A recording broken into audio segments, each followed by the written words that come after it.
Bismillahirrahmanirrahim. Alhamdulillahilladzi tahabbaba ila ibadihi bi anwa'in ni'am kay yarji'u wa yashkuru ala ma an'am.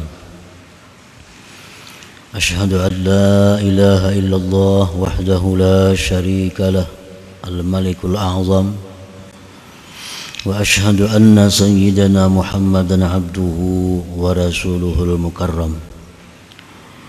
Allahumma salli wa sallim ala sayyidina wa maulana Muhammadin al-mu'azzam wa ala alihi wa sahbihi wa dhurriyyatihi wa atba'ihi ila yaumin nadam. Amma ba'du. Yang kita hormati dan kita cintai para habaib dan para alim ulama, guru-guru agama, para muhibbin, hadirin hadirat rahimakumullah. Puji dan syukur kita haturkan kehadirat Allah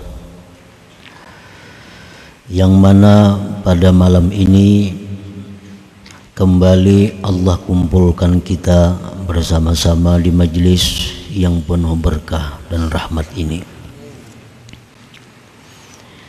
Salawat dan salam kita haturkan kepada junjungan kita Nabi besar Muhammad sallallahu alaihi wasallam dan kepada seluruh keluarga, para sahabat, zuriat dan pengikut beliau. Para muhibbin rahimakumullah, al-hikmatul haliyatu wasittun minal hikamil ataiyah. Qala al-imam Ahmad ibnu Athaillah as-Sakandari rahimahullah wa nafa'ana bi'ulumi. Hikmah yang ke-61 dari al-hikamil ataiyah. Berkata Imam Ahmad ibnu Athaillah as-Sakandari rahimahullah wa nafa'ana bi'ulumi. Man lam yuqbil 'ala Allah bimulatafatil ihsan siqa ilaihi bisalasilil imtihan. Yang artinya, barang siapa yang tidak berhadap atas Allah dengan kelembutan perbuatan baik Allah, niscaya dia dihalau kepada Allah dengan rantai-rantai ujian.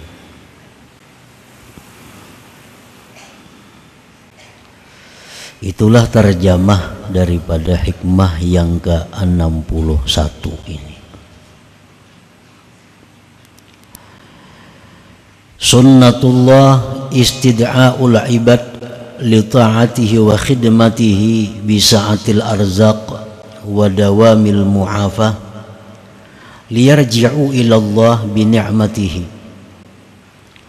Fa illam yaf'alu ibtalahum bi anwa'il mihani wad dharra la'allahum yarji'un.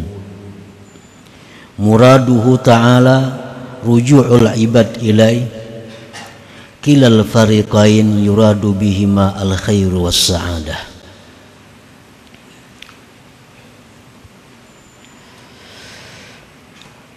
Penjelasan daripada hikmah yang ke-61 tadi.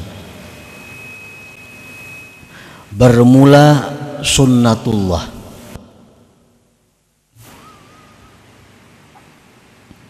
mengajak hamba untuk taat kepadanya, mengabdi kepadanya dengan keluasan rezeki dan selalu afiat, agar mereka itu kembali kepada Allah dengan nikmatnya.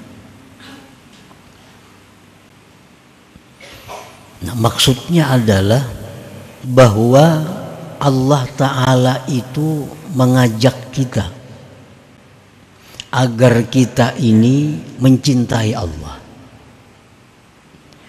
agar kita ini berhadap kepada Allah. Allah mengajak itu dengan memberikan berbagai macam nikmat, memberikan dengan berbagai macam rezeki, memberikan dengan berbagai macam kesehatan dan keafiatan.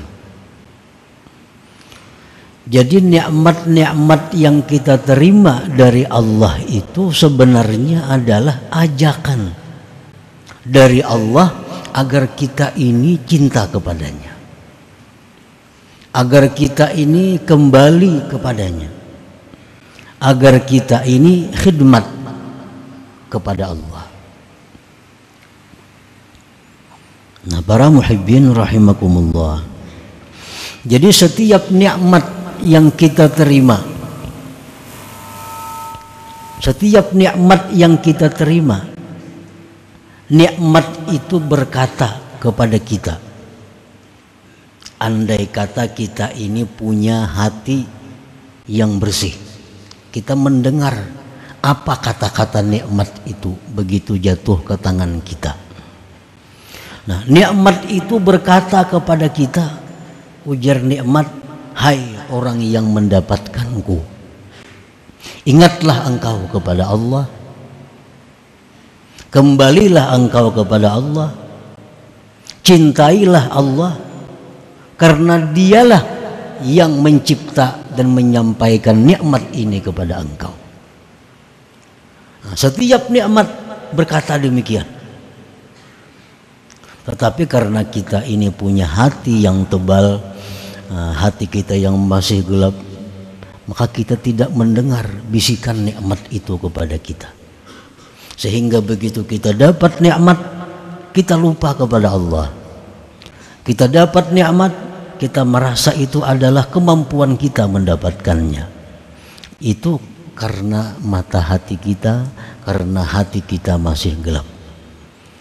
Nah, para muhibbin rahimakumullah, jadi Allah subhanahu wa ta'ala itu setiap memberikan nikmat itu artinya adalah ajakan agar kita cinta kepada Allah, agar kita mensyukuri nikmat itu, agar kita berkhidmat kepada Allah yang memberikannya.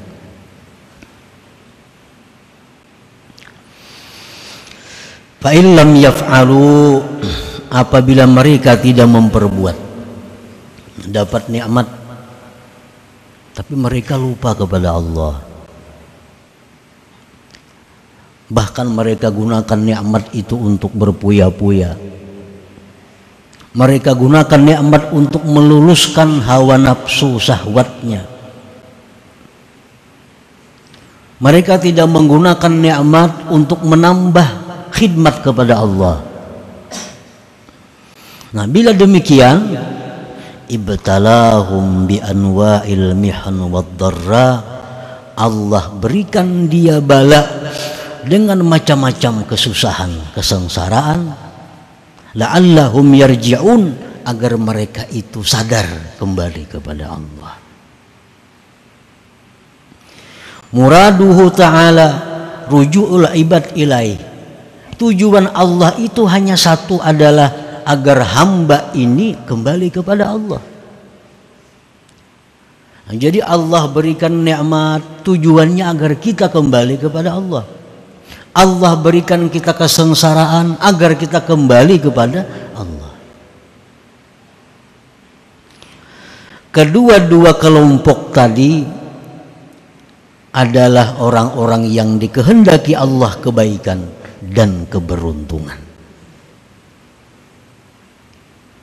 Ini si Fulan. Nah, Fulan ini diberi Allah nikmat luar biasa, nikmat luasnya, rezeki melimpah ruah, siang malam datangan rezeki, lawang bakunci dikatu kurang daripada luasnya rezeki ini diberikan Allah. Tetapi orang ini kadang menjadikan nikmat itu sebagai alat untuk ingat kepada Allah. Nah, karena Allah sayang orang ini, Allah tarik nikmat itu.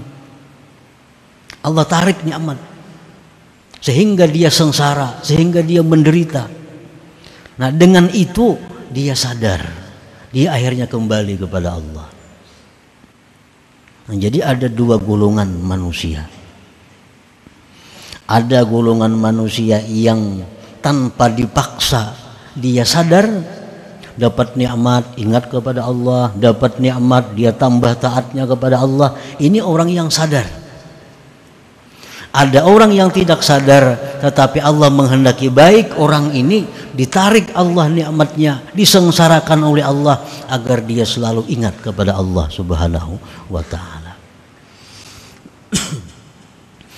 Nah, para muhibbin rahimakumullah, ada orang waktu sihat kuat lupa kepada Allah,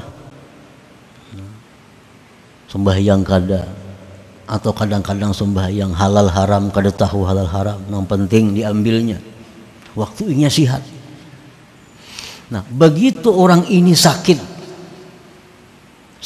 stroke umpamanya, nah, kada kau lagi sudah stroke nih tuh di kursi roda berjalan lagi.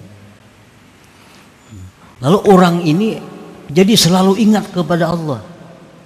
Begitu dia stroke, orang ini selalu ingat lawan Allah, zikir pekerjaannya.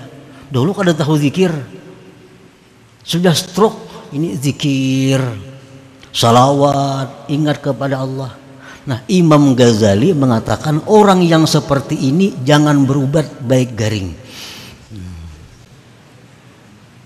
Baik garing.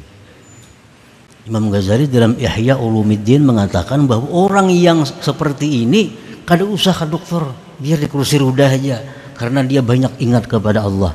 Ketimbang dia sihat, kelakuannya lupa kepada Allah, melanggar hukum-hukum Allah Subhanahu wa ta'ala.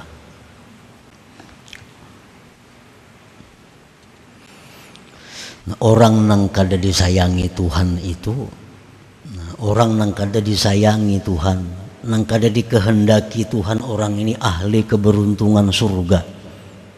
Dia dapat nikmat lupa kepada Allah, ditambah Tuhan lagi nikmatnya, tambah lupa lagi, akhirnya mati dalam keadaan diistidraj, dilanjur oleh Allah. Nah, ini orang naudzubillah, orang yang tidak dikehendaki Allah kebaikan, orang yang tidak dikehendaki Allah penghuni surga. Qaumun basatallahu alaihimun ni'am wa sarafa anhumul balaya wan niqam wa razaqahumus sihhata wal afiyah wa amaddahum bil amwal wal afiyah fasyakaru wa tashawwaku ila ma'rifatil mun'im biha fakanatin ni'am matiyatan lahum ala sayri ila Allah ta'ala. Ada satu kaum, satu kelompok manusia, Allah bukakan atas mereka itu nikmat-nikmat. Allah palingkan, Allah jauhkan dari mereka bala dan penyakit-penyakit. Allah berikan mereka kesehatan, Allah limpahkan mereka harta, mereka bersyukur, mereka rindu kepada mengenali yang memberi nikmat, maka jadilah nikmat itu tunggangan mereka untuk berjalan kepada Allah Subhanahu wa ta'ala.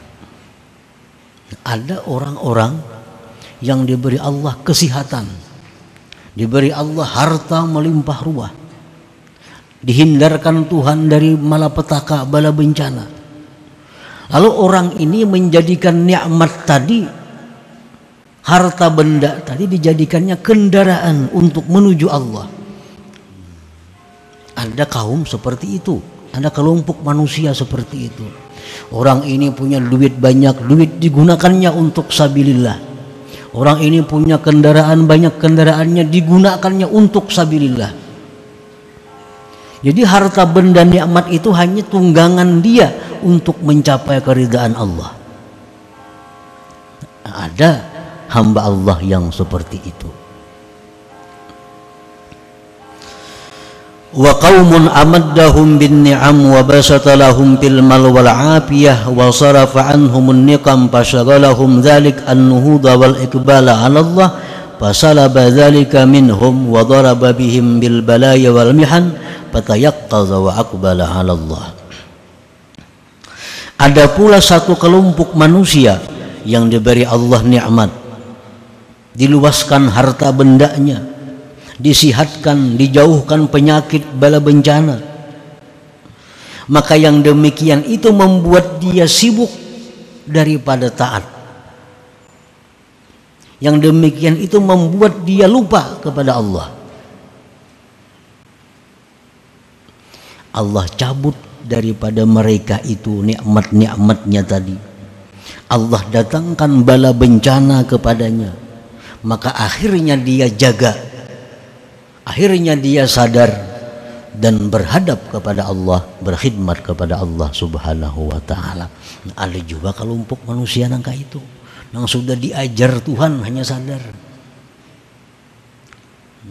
sudah diajar Tuhan, tangan kalau kau bergerak lagi sebelah, mata kada melihat lagi sebelah, batis kada kau lagi balangkah sebelah, sebelah diambil Tuhan, hanya sadar oh bahwa aku ini keliru, lalu dia bangkit, dia beribadah kepada Allah. Nah, ada juga kelompok manusia seperti itu. Dan yang pertama, yang kedua ini adalah orang-orang yang beruntung, orang-orang yang disayang Allah, orang-orang yang dikehendaki Allah al-khair was sa'adah, kebaikan dan keberuntungan. Mana hakunnya antara dua itu? Mana hakunnya? Ada orang yang dipukuli dahulu berbiru-biru, hanyar mengaku. Ada orang yang diberi makani, dinyamani, mengaku nyaman nang itu, apa yang berbiru-biru itu.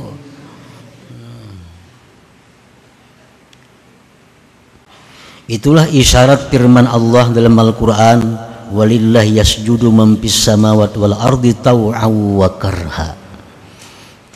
Artinya di muka bumi ini ada orang-orang yang taat kepada Allah dengan sukarela.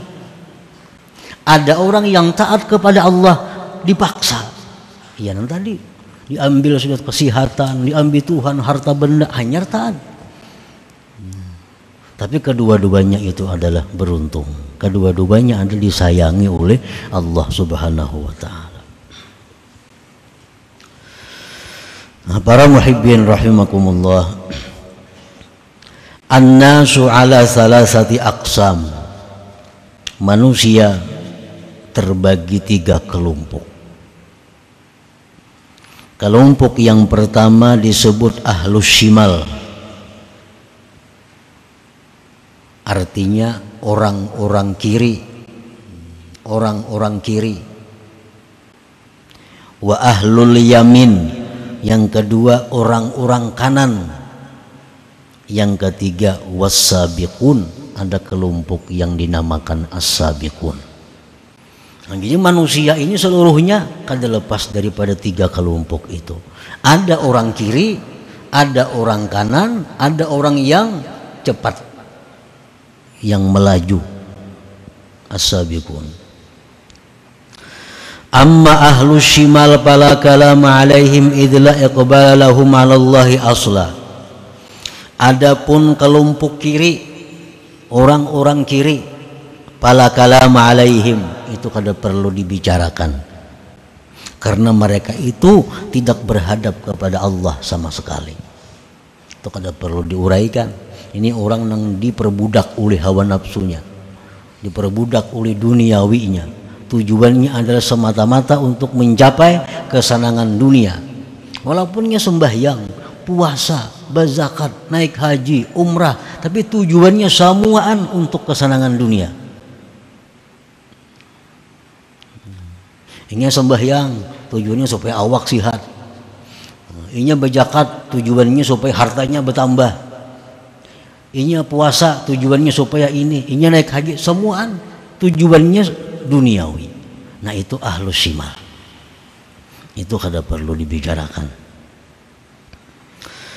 Wa amma ahlul yamin, adapun orang-orang ahlul yamin, falahum iqbalun 'ala Allah lakin la khususiyyata lahum li'annahum iktafau bi zahiri syari'ah wa lam yaltafitu ila suluki tariqatin wala haqiqah. Adapun ahlul yamin, mereka itu orang-orang yang berhadap kepada Allah, tetapi orang ini tidak ada keistimewaannya, karena mereka itu hanya mencukupkan diri dengan zahir syariat, tidak menoleh kepada tarikat dan hakikat. Hanya sembahyang yang penting sah sembahyangnya, perkara diterima kada diterima itu kada perhatian. Ini puasa yang penting puasanya itu sah, diterima Tuhan atau kada itu kada tadi urusnya. Nah ini ahlul yamin.